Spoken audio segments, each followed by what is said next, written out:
তাহলে আমি বলছিলাম না সমস্যা হলে তো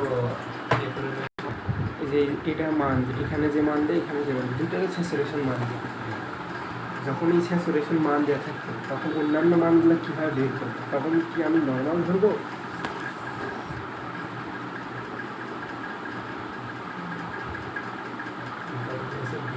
তাই তো 8 মিলিয়ন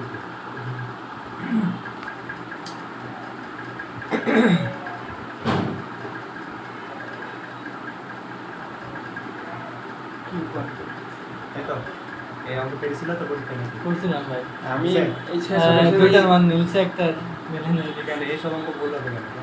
এই লাস্টে যার মিলা তাহলে দেখো যে এখানে যে ভোল্টেজ দেওয়া থাকবে এটা অল টাইম ভিসিসির মান। কেন হয় অল টাইম ভিসিসির মান?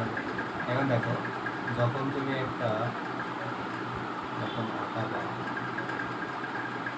এখানে কি আছে আরসি, তাই তো এখানে কি আছে এটা কি বলছে বেজ রেজিস্টার মেথড। বেজ রেজিস্টারে কি থাকে? বেজের রেজিস্টার থাকবে একটা। না বেজ রেজিস্টারে এখানে থাকে না। হ্যাঁ ওখানে তো এখানে থাকে না, এই পাশে দুইটা ঠিক আছে এটা থাকে না তাই না? আর এখানে কি হয় রেজিস্টার এই বেজের জি এটা আরবি আর এখানে কি থাকে বিসিসি তাই না? এখানে কি হয় বিবি, এখানে কি হয় বি সি সি, তাই তো? বেজ রেজিস্টার চারটে মেথড ছিল, voltage divider method, feedback method, feedback এটা হচ্ছে বেজ বেজ রেজিস্টার আর কালেক্টর। তাহলে বেজ রেজিস্টারে কিন্তু এখানে কি থাকে না, এটা এখানে থাকে না। রেজিস্টার আচ্ছা এখন এখানে দেখো আননোন আছে আরবি আর কি আরসি। আরবি আর আরসি মান তো বের করতে বলছে, ঠিক আছে? আর একটা কি ভিসিসি মান, ঠিক আছে? তাহলে ভিসিসি মান আরবি আরসি মান বের করতে হবে, এর মধ্যে আছে ক্লু। এখন এটার ক্ষেত্রে যখন তুমি আউটপুটের সমীকরণ তৈরি করবে তখন কি হবে ভিসিসি প্লাস মাইনাস কি হবে আইসি আরসি, তাই না? তারপরে কি হবে প্লাস মাইনাস কি হবে ভিসি সমান 0 হবে না? এখন দেখো এই কন্ডিশনটা কখন একবার কারেন্ট আইসি 0 ধরে ভিসির মান বের করা, আরেকবার ভিসির মান 0 ধরে আইসি স্যাটের মান বের করা, তাই না? তাহলে এখন তুমি যখন করবা এর মানটা যখন 0 ধরবা, এর মানটা কত ধরবা 0, তাহলে এর মানটা যখন 0 ধরলে তাহলে এবার খেয়াল করো ভিসিসির মান তুমি জানো না, বুঝো এর মানটা হলো কি 0 ইনটু আরসির মান জানো না তুমি মাইনাস ভিসির মান তখন কত ধরবা, যখন এর মান 0 তখন এর মান কত 20, যখন এর মান 20 তখন ওর মান কত 0, তাই কি না? তাহলে এবার যখন 20 বসাবা এবার বলো তো এটা সম্পূর্ণ 0 না? তাহলে ভিসির মান কত হচ্ছে 20 মানে স্যাচুরেশন যখন থাকবে তখন হচ্ছে ভিসিসি আর ভিসি এর মান সেম, এদের মান সেম সব সময় অল টাইম, বুঝছো? তখন এই স্যাচুরেশনের মানটা যে যা হবে সেটা, ঠিক আছে? বেশিরভাগ ম্যাথে যদি স্যাচুরেশন, এর আগেও দেখলাম যে বেশিরভাগ ম্যাথে ট্রানজিস্টর দিলেই স্যাচুরেশনের ম্যাথে দিচ্ছে এটা ঠিক আছে। এখন এবার তোমার কি হবে বলছে আরবি আর আরসি বের করো, তাই না? এবার তো কেবল মারলেই বের হয়ে আইসি। এখন দেখো আমার এখানে এটার মান দিয়া আইবির মান ইয়েস আইবির মান। আচ্ছা এখন তুমি ভিসির মান জানো, এই জায়গাতে এবার যদি সাপোজ এটা 0.7 ধরে নাও, হ্যাঁ? তাহলে এবার কি এদিকে ইনপুটে কি বের কি আরবি পাই যাবে ভিসিসি মাইনাস আরবি আইবি মাইনাস ভি বি সমান 0। এর মান বের করলাম 20, আরবির মান বের করবো, এর মান কত 40 × 10⁻⁶ মাইনাস এর মান 0.6, তাহলে কি আরবি পাচ্ছে? তাহলে এটা একটা উত্তর। আর এখান থেকে কেবিএল অ্যাপ্লাই করলে কি পাবো আরসি আরসি পাবো, ঠিক আছে? স্যাচুরেশনের কি দুইটাই আছে, মানে অন্য কোনো না আরো আছে নিয়ম সূত্র নেই আর ইয়ে আছে স্যাচুরেশন কখন হয় স্যাচুরেশন এটা একটু স্যাচুরেশনে ধরেন মেইন সমস্যা। স্যাচুরেশন কখন হয় বলো? স্যাচুরেশন হচ্ছে এটা মনে করে কাট অফ, ঠিক আছে? এখানে কি অ্যাক্টিভ, আর এমন একটা পর্যায়ে চলে যাবে যেখানে গিয়ে আর কিছু মান বাড়তে চায় না, সেই অবস্থাকে কি বলা হচ্ছে স্যাচুরেশন, মানে ওটাই সর্বোচ্চ, ঠিক আছে? আর কি করতে চায় না, বাড়তে চায় না, ওটাই কি সর্বোচ্চ, যতই পরে দাও ওটা কি বাড়বে, ওটা বলে স্যাচুরেশন। এখন স্যাচুরেশনটা মূলত অনেকভাবে প্রকাশ করা হয়, ঠিক আছে? যে এনপিএন আমরা বেশিরভাগ করি, তো এইটা আমাদের কি, এটা থাকে বেস, এটা মিটার আর এটা কি কালেক্টর। এখন এই ফেজ ইমিটার এটা যদি ফরওয়ার্ড হয়, ফরওয়ার্ড, হ্যাঁ, আর বেস কালেক্টর এটা যদি কি হয় রিভার্স, ফরওয়ার্ড রিভার্স বাই কেমন কেমন করে হয়? এই যে এন মানে নেগেটিভ, ডি মানে পজিটিভ, পজিটিভ মানে নেগেটিভ, নেগেটিভের সাথে যদি নেগেটিভ থাকে, নেগেটিভের সাথে নেগেটিভ নেগেটিভ নেগেটিভ তাহলে ফরওয়ার্ড, মানে সেম চিহ্ন হলে ফরওয়ার্ড, ফরওয়ার্ড আপনি আর বলেছেন রিভার্স নেগেটিভের সাথে তাহলে এদিক কি থাকবে পজিটিভ, পজিটিভ। তাহলে এটা কি বলতো রিভার্স। এইটা হলো আমার কি অ্যাক্টিভ কন্ডিশন, অ্যাক্টিভ হয়েছে। জি এবার আসো, এবার এই দুইটাই যদি রিভার্স থাকে,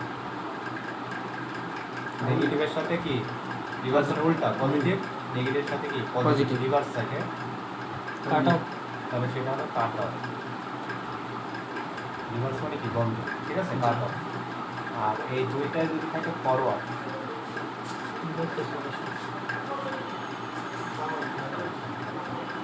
তাহলে কি হবে? মানে দুইটাই ফরওয়ার্ড থাকলে স্যাচুরেশন। ঠিক আছে, হ্যাঁ আসো কি তাহলে অ্যাক্টিভ কাট অফ আর কি স্যাচুরেশন, এইভাবে হিসাব করা হয়। দাম তোমার এরকম যে এখানে আমার কি থাকে কালেক্টর, তাই না, ভিসি, এখান থেকে কি ভি, আর এখানে থেকে কি ভিবি থাকে না। জি এখন এটা যদি এনপিএন হয়, এন পি এন, তাহলে কারেন্ট চলাচল এমন হয় এটা দুইটা ঢোকে আর এখান থেকে কারেন্ট কি বের হয়ে যায়, বের হয়ে তাই না। তাহলে এখন এদিক থেকে এদিক কারেন্ট প্রবাহিত হইতে হলে অবশ্যই তাহলে অ্যাক্টিভ, তাই না। আচ্ছা VC বড় তাহলে হতে অ্যাক্টিভ, হবে। তাহলে এই ভিসিটা বড় হয়ে যাবে কার থেকে, ভি ভি এর থেকে বেশি বড় হলে লাগবে যখন ঠিক আছে, তখন কি হবে অ্যাক্টিভ। অ্যাক্টিভ এই ভোল্টেজ বড় হলেই তো চাপ বেশি, তাই উপর থেকে নিচের দিকে নিচে কারেন্ট আসবে। আসবে, তাই না। এবার যদি উল্টো হয় তাহলে কি আর নিচে কারেন্ট নামবে, উল্টো না, হলে তো উপরের উপরে, দিকে, তাহলে তাহলে তার reverse হচ্ছে না, হবে। তাহলে রিভার্সে তখন কি হবে, যদি উল্টো হয় মানে ভিটা বড় হয়ে যায় তখন হবে কি কাট অফ, কাটা অন অফ, ঠিক আছে, কারেন্ট প্রবাহিত হবে না উল্টো। আর যখন ভি আর ভিসি পরস্পর সমান, সমান ঠিক আছে, তখন কি হবে স্যাচুরেশন। যখন এই দুইজনের মান দুইটা কি হয়ে যাবে সমান সমান, হলেই saturation। এখানে সমান হলে কি হবে ভিসি এর মানটা 0 হয়ে যাচ্ছে না, কারণ ভিসি সমান কি ভিসি মাইনাস ভি, সি আর ইর মধ্যেকার ভোল্টেজ, এই দুইটা তাই না। তাহলে এটার মান যখন কি 0, এদের কোনো ব্যবধান মানে সমান সমান হলে তো তখন এই মানটা কি হবে 0। এর মান 10, ওর মান 10, তাহলে 10 থেকে 10 বাদ দিলে কত 0, বুঝলেন জিনিসটা। তখন এই সমান পাশে হয়, কোনো কাজ নেই। হ্যাঁ না না, মানে আমরা জাস্ট এই দুইটা ইয়ে দিয়ে তুলুন, টার্মিনাল দিয়ে তুলনা করবো, বুঝা গেছে জিনিসটা? এটা হচ্ছে বিষয়। স্যাচুরেশন এইভাবে চিন্তা করো, হ্যাঁ, স্যাচুরেশন কারেন্টের মান ইয়ে করে, হ্যাঁ, এই যে এইভাবে আউটপুটে এই যে এইখানে যদি হ্যাঁ, ওগুলা তো- ওগুলা তো পারি। সেট করে দেবে, ঠিক আছে। ইভেন অথবা এটা ইয়ের মান দেওয়া থাকতে পারে, ভি নি ভোল্টেজের মান, যদি নি ভোল্টেজ 0.2 সামথিং দেওয়া থাকে তখন আর এখানে 0 নি বসাবে, ভোল্টেজ নি বসাতে ভোল্টেজের হবে। মান বসে আছে। এটা পারছিলাম এই ট্রানজিস্টর স্যাচুরেশন অবস্থায় যাবে কিনা এটা তুমি দেখো।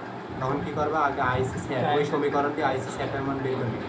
সমীকরণ দিয়ে ওই যে ওই সমীকরণটা দিয়ে এই যে বুঝতে পারছি আইসি সেটের মান 0 বসিয়ে তখন বা হচ্ছে ভিসির মান নি 0 ভোল্টেজের মান বসিয়ে, বা ভি নি ভোল্টেজ যদি দেওয়া থাকে তাহলে নি ভোল্টেজের মান বসিয়ে, হুম। তাহলে কি করবা, তখন হচ্ছে যদি নি IC ভোল্টেজ থাকে তাহলে এখানে 0 বসাতে হয়, নি ভোল্টেজের মান বসাতে হয়। আর যদি নি ভোল্টেজ না থাকে তাহলে ভিসি এর মান কি 0 ধরে কার মান বের করতে হয়, আইসি সেটের মান বের করতে হয়, বুঝা গেছে। বুঝতে আর যদি নি ভোল্টেজ দেওয়া থাকে যে ভি নি সমান সমান দেওয়া আছে 0.2 বা 0.4, তখন এইটা বসিয়ে আইসি সেটের মান বের হবে। হ্যাঁ, তাহলে আইসি সেটের মান তুমি বের করলাম, ওই যে অঙ্কটা, ওখানে আইসি সেটের মান আছে 9.2 মিলি অ্যাম্পিয়ার সাপোজ।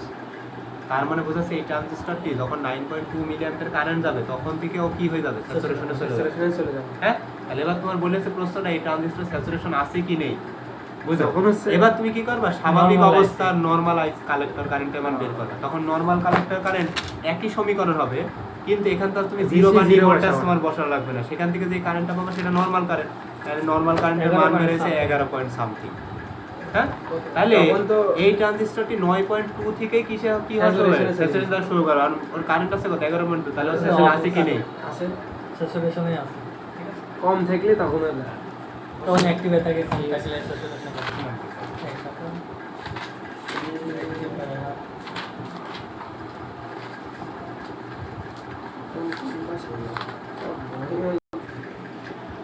উপরে ওটা মারলে 18 সব মোজ থাকি যাবে করতেছে 7